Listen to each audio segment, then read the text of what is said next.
Let's talk about healthcare for a second, because Mr. Romano is going to give us his $15 million present tomorrow. Right. And nobody expects any surprises at all. Well, there may be, but nobody certainly expects them. Healthcare in Ontario under Freedom Party, what would we see differently than we see now? Well, you know, right now we have what is technically a monopoly. Government tells us how much of everything we can have. They can tell us what services we have. They tell us how much it's going to cost. And we find some people getting lost when, you know, well, that service is going to be a little too expensive, or perhaps you're going to have to wait in line for a year for your MRI.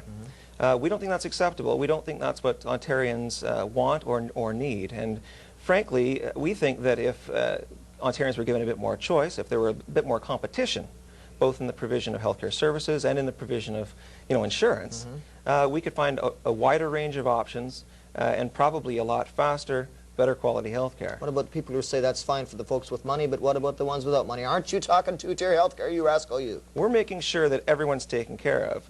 The current system pays for the rich guy essentially with government money, just as well as it pays for the person who's in actual need of finance.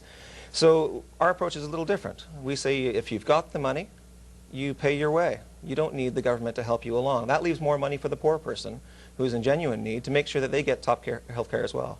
But will they get top care health care if the rich guys hire all the good doctors? Oh, absolutely. I mean, first of all, I'm not sure that we have any bad doctors in Ontario. Touche. Yeah. My doctor friends will be glad you said that. I'll hear about that tomorrow. Sure. Yeah. As for health care, the Freedom Party wants to see more competition. The party supports the opening of private hospitals and clinics. McKeever also wants to see private health insurance companies compete with OHIP. Healthcare. What would you like to change about healthcare?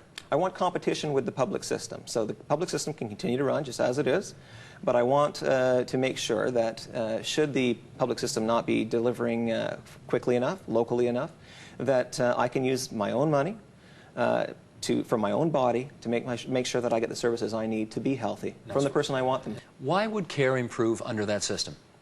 Care would improve because if your experience is that you're sitting in a waiting room for way too long, if your experience is that you're being far too crowded or that you're waiting too long for treatment, you're going to find somebody who promises to give it to you sooner and or cheaper. If you're overpaying for one system, you're going to look for one that's less expensive. The monopoly does not work. We have a monopoly right now. No one thinks a monopoly works for computer operating systems. They think it's horrible for only one person to be there. Why should it be any different for government services?